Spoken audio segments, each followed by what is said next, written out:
সাথে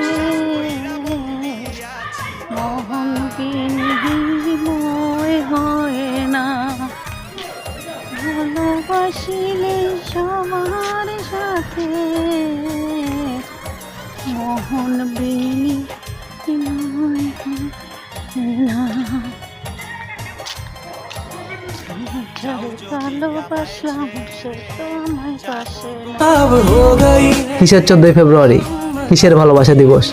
আমাকে ফুল দেওয়ারও কেউ নাই, আমার কাছ থেকে ফুল নেওয়ারও কেউ নাই।